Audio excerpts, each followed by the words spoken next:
Mas assim, houve o ato do Roberto Jefferson, que foi uma coisa que deve ter perdido o voto até Aquela Zambelli.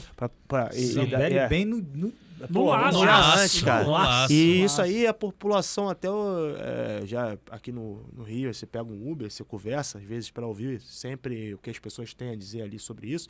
As pessoas muitas vezes eram bolsonaristas conversando comigo e elas diziam claramente que, pô, não corroboravam com esse ato de tipo de violência, de andar armado, ameaçar uma pessoa por causa de... Senão vai ficar uma guerra, né? Vai ficar, tipo, pior do que já é, né? Porque também já... Isso que eu ia falar, isso mudou a história do segundo turno, porque o primeiro turno, o Lula quase ganhou no primeiro turno, né?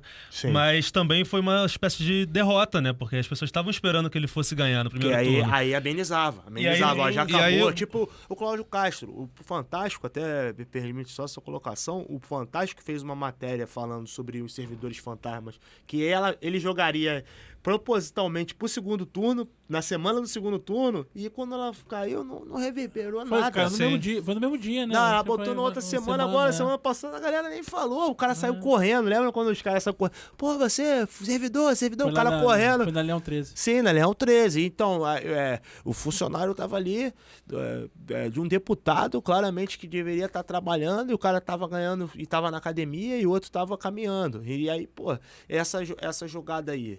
Se eu não me engano, também um dentista também lá em Petrópolis, né? Sim. E aí isso aí foi uma coisa que não impactou. Não impactou. Sim. Agora, pintou o clima, eu não sei. Eu acho também que não impactou tanto.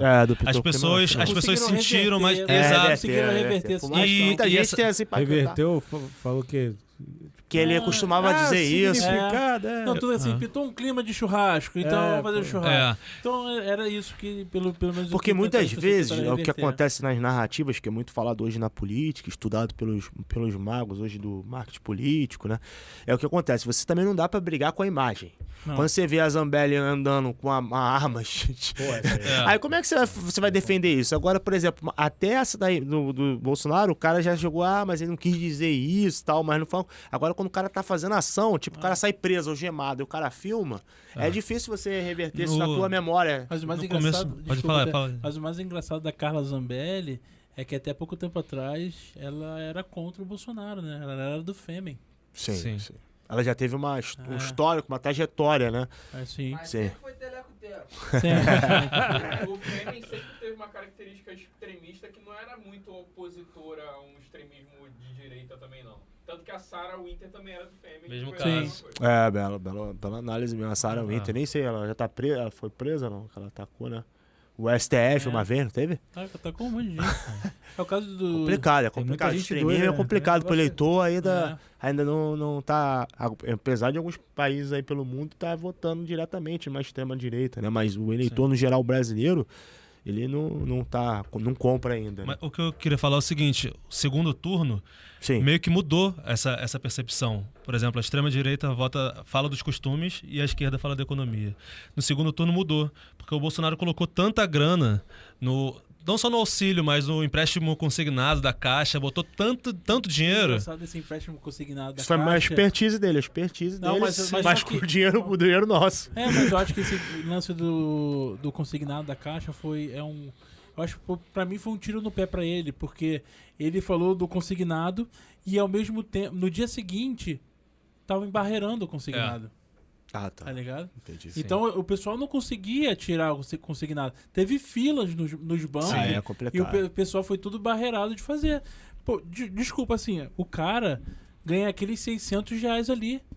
E o cara vai fazer um empréstimo consignado. É mesmo. Tá ligado? O cara vai entrar em mais dívida ainda. Como? E os R$600 mantém? R$600? Como é que é? O Lula disse que sim, né? Mas sobre o segundo turno, eu acho que é isso. Ele estava vindo numa crescente com essa questão do dinheiro, o antipetismo batendo forte com a corrupção. E aí vem esse caso do Roberto Jefferson. Sim. Mas se não fosse isso, a tendência era ele crescer, né? Tanto que eu anotei aqui a diferença. Primeiro turno, Lula 57 milhões, Bolsonaro 51. Segundo turno, Lula 60 milhões e 300 mil. Ou seja, cresceu 3 milhões, né? E o Bolsonaro 58. Ou seja, foi a maior votação da história pro Lula, né? O Bolsonaro cresceu 7 milhões de votos. Caraca, muita gente. Da abstenção, né? Pegou 3, né? Da abstenção, né? Acho que não só da abstenção, também acho que ele conseguiu reverter bastante coisa em Minas, cara. Porque, se você perceber, em Minas foi um... Sim, o Lula. Porque, assim, a abstenção não foi tanta diferença do primeiro turno pra cá, né? Foi 1%. Pro segundo. 1%. O primeiro foi 20,9% e o segundo foi 20,3%. Então, da abstenção, acho que não teve... Só que ela sempre tende a crescer. Sempre tende a ficar a mesma coisa. Dessa vez ela diminuiu. Diminuiu. Um pouquinho. Porque teve uma campanha forte para as pessoas votarem. Até teve um lance dos idosos, né? Que ele teve uma cartada ali nos idosos da Previdência, que foi meio que ele tentou jogar para eles decidirem, né? Mas não aconteceu. Mas foi por pouco, né?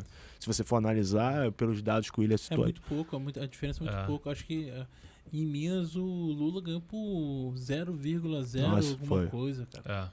E depois que o Paulo Guedes falou aquilo do salário mínimo e viralizou através do Janones, aquilo ali acabou com o crescimento do Bolsonaro no segundo turno. Não só isso, também que teve um caso do Paulo Guedes, ele falou, se eu não me engano, ele falou algo parecido com isso, que foi o nosso governo roubou menos. Sim, também.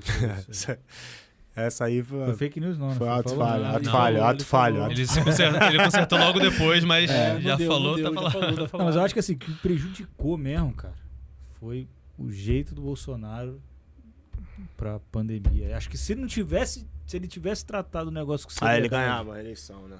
Mudava tudo, eu acho. Ele tem um jeito bruto, né, de se falar, de colocar as coisas, né? Por ser militar e tal, então tem aquele jeito bronco dele. E ele fechou muitas relações internacionais também. Sim, e o Brasil ficou visto como de uma maneira que nunca ocorreu, né, cara? No caso da Amazônia também. Sim, porque aumentou. Uma boiada, né? A Noruega já falou que vai desbloquear o fundo Amazônia em janeiro. Já vai voltar, já vai voltar a investir na Amazônia e na Noruega.